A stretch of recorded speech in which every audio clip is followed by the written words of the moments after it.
Welcome to the LawyerFi podcast. I'm Adam B. Cordova, a Florida licensed attorney, author, speaker, and internationally recognized leader in collaborative family law. Here's a question for you.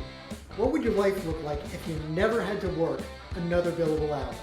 Would you finally take that long overdue sabbatical, pivot to a passion project you've been putting off, keep what you are currently doing and just pad your bank account or build generational wealth? Or maybe just scale back and enjoy more time with the people who matter most without financial stress hanging over you. These are the types of options that freedom of financial independence provides. And today we're going to talk about one of the simplest yet most powerful tools to help you get there, the 4% rule. You'll learn what it is, how it works, and how to calculate your own FI number so you can start building your freedom one decision at a time. So let's dive in. This is the LawyerFi podcast, equipping lawyers and other high-income professionals to reach financial independence. Adam B. Cordova is a Florida-based collaborative family law attorney. He is not a financial advisor, accountant, or tax attorney. This podcast does not provide legal, financial, or tax advice, and is for information and entertainment purposes only. Picture this. You're a partner at a law firm earning $300,000 a year. From the outside, it looks like you've made it. The corner office, the tailored suit, the big house in the suburbs. Colleagues see you as successful, but inside you feel stuck. The mortgage, the car lease, the private school tuition, they're all weighing you down. And deep down you wonder, what would it take to walk away? This is where financial independence, or FI, comes in. FI means your investments are working harder than you are. It's the point where your portfolio generates enough income to cover your expenses. Work becomes optional. You don't have to grind out 60-hour work weeks unless you want to. For lawyers, this is life-changing. We're often high earners, but we also start our careers later because of law school and get saddled with 6 figures of student debt before we've even earned our first paycheck. Then as soon as the money starts rolling in, we're pressured to upgrade everything: the car, the house, the vacations. It's called lifestyle inflation, and it can quietly keep us on the treadmill for decades. And it's not just lawyers. Doctors face a similar challenge. Years of training, sky-high student loans, and the temptation to spend big once that attending paycheck finally arrives. Executives and business owners deal with it too. The golden handcuffs of bonuses, stock options, and ever-expanding lifestyles. But here's the good news. With the right mindset and a solid plan, you can break free much faster than you think. Financial independence doesn't have to be about retiring early and sipping margaritas on a beach forever. It's about creating options, like taking a sabbatical, switching to a smaller firm, or starting your own practice without lying awake at night worrying about the bills. Now, what would life look like if the passive income from your investments covered all of your expenses? In just a bit, I'll show you how to calculate the exact number you'd need to walk away confidently. That is, if you chose to. Because FI doesn't mean you have to stop working. It means you don't have to keep working if you don't want to. So what is the 4% rule? This idea comes from a landmark study published in the 1990s by 3 professors at Trinity University: Philip Cooley, Carl Hubbard, and Daniel Walls. At the time, they wanted to answer a critical question. If you spent decades saving for retirement, how much can you safely withdraw from your portfolio each year without running out of money? They analyzed decades of stock and bond market data, run countless scenarios, and their conclusion was surprisingly simple: around 4%. Here's how it works. Let's imagine your annual expenses are $40,000 a year. Now, I get it. Your expenses may be way higher than this, but for simplicity's sake, let's just go with it for a moment. According to the 4% rule, you would need a portfolio of $1 million to cover those expenses. Why? Because $40,000 is 4% of $1 million. Then, each year, you adjust that amount for inflation to make sure your purchasing power keeps up with rising prices. For example, if after your first year of retirement, inflation that year is 3%, Your second year withdrawal would increase slightly to $41,200. That adjustment is crucial. It ensures that even as prices climb over the years, your lifestyle doesn't get squeezed. For lawyers, doctors, and other high earners, this framework is often a wake-up call. It shows you how to start translating your annual expenses into a tangible goal for financial independence. And here's something important. The 4% rule isn't a magical formula. It's a benchmark. It gives you a starting point to figure out how close or how far you are from 5. Now, you might be wondering why 4%, why not 5% or 6%? The professors behind the Trinity study chose 4% because it worked across a wide range of market conditions, including recessions and bear markets. It's conservative enough to withstand economic storms, but generous enough to allow you to enjoy your savings. Of course, in real life, the markets don't just go up in a straight line, and your spending might not either. Later in this episode, we'll talk about how to make adjustments and add more safety to your plan.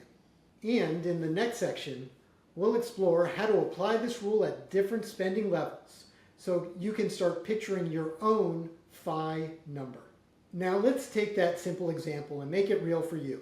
We said $1 million covers $40,000 in annual expenses. But what if your lifestyle is a little bigger? Let's scale it up. If you spend $80,000 a year, you're looking at a $2 million portfolio. Spend $120,000, that's a $3 million goal to reach FI. And if you've got $200,000 in annual expenses, your target is $5 million. Now, here's a quick way to figure out your own number. Take your expected annual expenses in retirement and multiply it by 25. That gives you your financial independence number under the 4% rule. Simple as that. Now, something to keep in mind is high incomes are a double-edged sword. They give you the ability to save aggressively, but they also make lifestyle inflation almost invisible. Of course, you buy the bigger house, you upgrade the car, send the kids to private school, and suddenly you need a $4 million portfolio instead of a $2 million portfolio to maintain it. So here's the thing. You have two powerful levers to reach FI faster. The first lever, reduce your expenses. For many high earners, this means being more intentional with big ticket purchases like homes and cars. Here's a mindset shift. Every $10,000 in annual spending you can trim translates into $250,000 less you need in your portfolio. So if you can cut back on expenses without sacrificing your quality of life, you can dramatically shorten your timeline to FI. And of course, there's the second lever. Increase your income. This could mean taking on a side gig, launching a small business, or if you're a lawyer, figuring out how to grow your firm's revenue and make it more profitable. For doctors, it might mean offering concierge services or picking up a few additional shifts, or even offering expert testimony. For executives, maybe it's leveraging your expertise into a consulting role or starting an online business. Every additional dollar you save turbocharges your progress towards FI. And by the way, this isn't about saving more, it's also about investing smarter. In future episodes, we'll dive into a variety of do-it-yourself investment options so you can grow your portfolio confidently and cost-effectively. But is 4% really safe? What happens if markets crash right after you retire? In the next section, we'll tackle some common myths about the 4% rule and how to adjust it for your specific situation. All right, so let's clear up some common misconceptions about the 4% rule. First off, even though it's called the 4% rule, it's not really a rule at all. It's a starting point, a flexible guideline to help you begin planning for financial independence. By its very nature, there are some unknowns baked in. You might be wondering, well, what kind of unknowns? Let's start with your expenses. Many people use their current expenses as a baseline for calculating their FI number, and that's helpful. But the truth is, your retirement expenses may look very different than your current expenses. For example, if you're paying off your own student loans or even the student loans of your kids, You might not expect those loans to exist when you retire. If so, they should not be included in your expenses for calculating the 4% rule. Similarly, if you plan to pay off your mortgage before you retire, you wouldn't include that in your future expenses estimate either. But on the other hand, if you're dreaming of a bigger home with higher monthly payments, and you know you're unlikely to pay off that mortgage ahead of time before you retire, then those expenses should be added to reflect that increase. And by the way, if you don't have a budget and you're not even sure what your current expenses are, here's something that I did that might help. I filled out a financial affidavit. Now, in most jurisdictions, a financial affidavit is associated with people going through divorce or other family law matters. So if you're married, it's important that you let your spouse know why you're doing it, and please avoid any misunderstandings. Let them know ahead of time. We'll include a link in the show notes to Florida Supreme Court long-form financial affidavit. It's a surprisingly helpful guide because it includes a lot of different categories of expenses you might not think about otherwise. And even if you're not in Florida, this financial affidavit can serve as a template for tracking your spending and getting clarity on where your money is going. This is why it's so important to think ahead, not just to where you are today, but to what your lifestyle might look like when work becomes optional. And here's another key point. The markets, again, don't move in straight lines, and neither will your spending. Many financial experts like Wade Pfau and Michael Kitces have studied how people can adjust their withdrawal rates over time. There are scenarios in which they suggest lowering your withdrawal rate to 3.5% or even 3% to build in a margin of safety, really a super safe withdrawal rate. We'll include links to their website in the show notes so you can dig into the research yourself. Another approach comes from Big Earn, also known as Karsten Jeske, who writes the Early Retirement Now blog. He's a respected voice in the financial independence, retire early, or FIRE community, and often discusses dynamic withdrawal strategies. This means adjusting your withdrawals based on how the market is performing. Think of it like this. If the market takes a 15% dip, you might reduce your withdrawals slightly to preserve your portfolio. And if the market goes up 15%, you might give yourself a little raise. We'll link to his insightful website on this topic in the show notes. And here's another concept from the FI world. J.L. Collins, author of the book I think everyone should read, The Simple Path to Wealth. J.L. talks about something called FU money. Why FU money? Because when you reach FI, you gain the power to walk away from anything that doesn't serve you. It means you can choose to keep working, scale back, or pursue a passion project because you're no longer financially obligated to stay in a job that doesn't fulfill you. That's the power of financial independence. It gives you the ability to say F you and not worry about whether you will keep your job. But is 4% too risky, too conservative, or just right? Well, the answer depends on your lifestyle, your goals, and how flexible you're willing to be. In the next section, we'll talk about how to actually get there and the practical steps to move from theory to freedom. All right, let's bring this all together with some practical steps you can take right away to start moving towards financial independence. Step 1, paying off high interest debt. If you're carrying balances on credit cards or loans with sky-high interest rates, it's like trying to fill a bucket with a hole in the bottom. Plug the hole first. This alone can accelerate your path to FI. Again, we will be discussing this further in the next episode. Step 2, maximize tax-advantaged accounts. These accounts are your secret weapon for building wealth faster. Your IRA, whether traditional or Roth, lets you choose whether to lower your tax bill now or in retirement. If you have a 401k with an employer match, take full advantage of that free money. And if you are in a high deductible health plan and have a health savings account or HSA, it's got a triple tax advantage. You save on taxes going in, your investments grow tax-free, and withdrawals for medical expenses are also tax-free.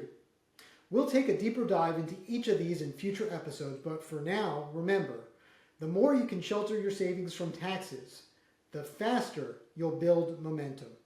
Step 3. Automate your savings.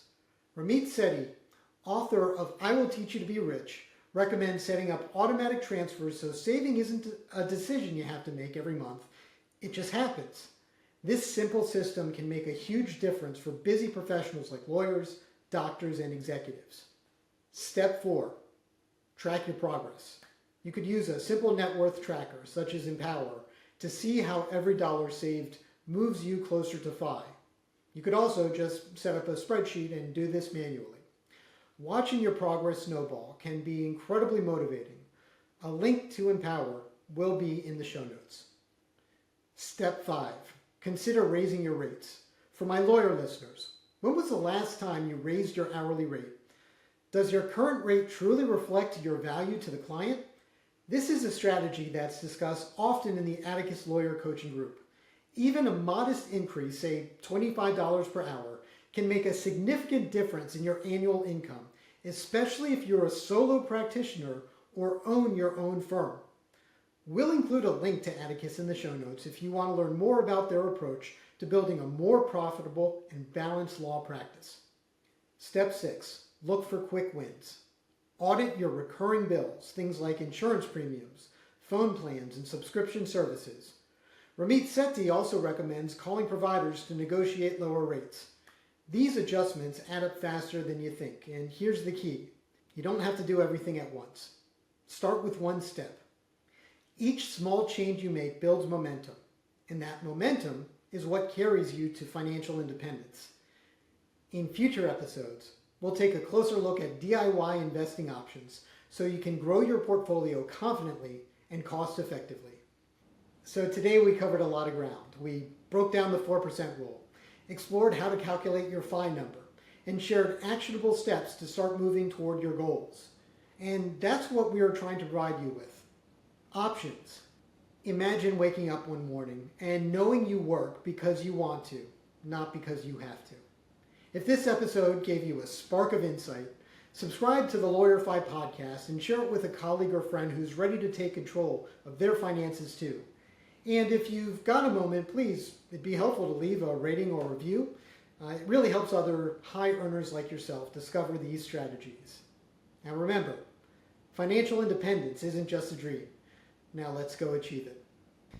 This episode is brought to you by my law firm, Family Diplomacy, a collaborative law firm. If you're facing divorce or family law and you're looking for a better way forward and you're based here in Florida, you're welcome to give us a call at 813-443-0615 or visit our website at familydiplomacy.com. You're not alone. We can help. This has been the LawyerFi podcast. Visit our website and learn more at LawyerFi.com, including information about how to become a sponsor. Watch or listen to us on YouTube, Apple Podcasts, Spotify, and anywhere you get your podcasts from. You can also reach us on Facebook, Instagram, TikTok, and LinkedIn. LawyerFi is hosted by Adam B. Cordover and produced by Eric Sachs.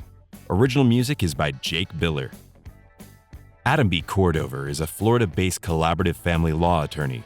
He is not a financial advisor, accountant, or tax attorney. This podcast does not provide legal, financial, or tax advice, and is for information and entertainment purposes only.